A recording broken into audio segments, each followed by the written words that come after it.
Ben 10 Omniverse gave us one of the best sagas with terrifying monsters in space called Galactic monsters. Today, for a Halloween special, I'll tell you what happened.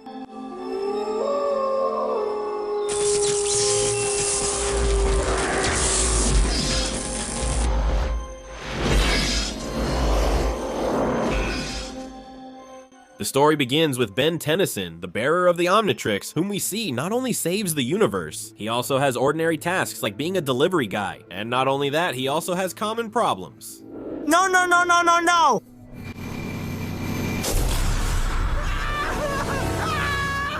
Ben is traveling through space with his friend Rook, the Grasshopper Cadet, and the most epic duck in Ben 10. The thing is, they have no idea about all the trouble they're getting themselves into, since a simple delivery at the plumber's station turns into a disaster. Since the ship, when passing through the Anur system, Ghostfreak's planet starts to mysteriously malfunction.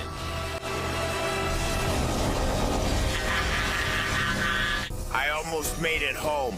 With the ship damaged, Ben will have to venture into this new world, which is full of ghosts, werewolves, and Frankenstrike, something that is totally incredible! Monster? Monster! This one is definitely a monster! And this is definitely not the way to introduce yourself. Imagine, the inhabitants are really upset because a stranger has come to insult them, and on top of that, he's making fun of them. Look, now he's making fun of us. He's insulting the monsters. Luckily, a plumber cadet who was in this area will help Ben, who is one of the best characters that for some strange reason we won't see again in this saga. What we will see again is Ghostfreak, the one responsible for everything that's happening to the Tennysons. He had infiltrated the plumber's base right at the moment of the delivery that was about to take place near his planet, and just when he was looking for transportation, he ran into an old friend, Dr. Victor, who had been petrified in the Ultimate Alien saga. Along with this dog and his mummy, Ghostfreak on his planet was preparing for revenge against Ben Tennyson.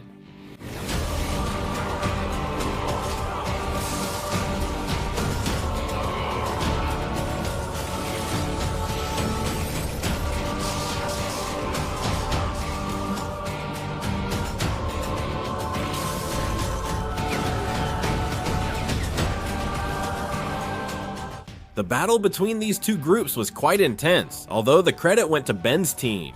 Ghostfreak had been defeated, and just when they were about to capture him, all the inhabitants of Anur Transil turned against Ben Tennyson because of his previous actions. The confusion would allow Ghostfreak to escape to his castle, where he would resume one of his most ambitious plans to revive Lord Transil, an extinct vampire with the perfect power to conquer the universe. The only problem was that he was extinct. Ghostfreak, or rather the Terror, had found a way to continue with his plans. While confined with Layer Domaze, he came across the Alpha Rune, an object so powerful that in previous sagas it has revived Charmcaster's father, although on that occasion he had to deliver over 600,000 souls for it to happen. Yes, I explain it to you in all of Ben 10's deaths. For now, let me tell you that the Terror didn't want to hand over the Alpha Rune, so he expelled Charmcaster from his castle. Charmcaster appeared alongside Ben, with whom she would have to join forces to try to stop the Terror. Both with different needs, the goal was to enter the castle. The problem was that something was happening with Ben and his Swampfire transformation. What's going on with Swampfire? To the surprise of many, Swampfire was going through what we would call the evolution to his adult form. Very similar to what happens to Ben 10,000's forms. You know, that phase where an alien reaches its maximum power, and it allows him to gain new abilities. Abilities he would use to face challenges inside the Castle of Terror, like fighting pumpkins, battling his mirror self, and fighting more pumpkins. Oh, and by the way, against Charmcaster too, Milo's daughter, who once she had the Alpha Rune, sold them out and turned against Ben. Luckily for everyone, Ben would finally get his adult form. With it, he would defeat Charmcaster and send her back to the hole where she belongs. El Terror had already achieved what he desperately wanted. Soon, Lord Transil, the power of the Alpha Rune will resurrect you. The situation was very critical. Lord Transil, leader of the Blattad, had been revived, and just imagine how dangerous he was. One of his first actions was to attack El Terror's minions to feed himself. A single show of force was enough for him to put things in order. What are you talking about? With my strategic talent and your Bladabian fleet, we will be unstoppable. On the other hand, a strange message from the Omnitrix informed Ben that an unregistered alien species was being detected. As far as Ben knew, that meant serious trouble. The plumber confirmed how serious the situation was. All the inhabitants of Anur Transil were being controlled, and when things were already pretty bad, they got even worse in a second. Lord Transil arrived to take control of Rook, the duck, and the wolf. Ben was left alone. You don't have to feel left out, Dennison. You're next. Luckily for Ben, the Omnitrix had already scanned Lord Transil's DNA, which would give rise to one of the best monster aliens in the Ben 10 Omniverse saga. Vampire appeared and gave the plot a twist. He came in throwing punches. Nothing and no one could handle his power. In fact, he did the same thing as Lord Transil. Since he was able to control the minions of terror, now this wasn't enough. Ben had to make a strategic retreat to regroup and come up with a plan, with which he could defeat the terror and at the same time free his companions from Lord Transil's control. The thing was that the terror knew Ben was going to do that. He waited for him patiently in his castle. Unfortunately, Ben had fallen into his trap, or maybe not.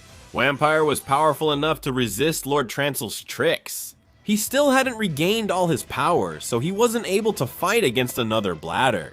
Ben would realize that his new enemy would have the same weakness as the terror, light, so he would look for the perfect alien to defeat two evils at the same time. It was time for atomics. The incredible power of atomics arrived to set things right. The astonishing light emitted by his power disintegrated Phantasmatico and brought his accomplice to his knees. He managed to free his friends from control, and he left a small mini-sun as a guardian in the Castle of Terror, in case he came back. Without Lord Transil's control, the inhabitants of the Anur system were free to live in peace again. This is how the great Galactic Monster Season special came to an end. An amazing season that I was dying to summarize. This is the first Ben 10 Omniverse Teleresumo, so if this video gets a lot of love, soon I'll bring summaries of the next sagas. Out of all these monstrous aliens we saw, one should be stronger than another.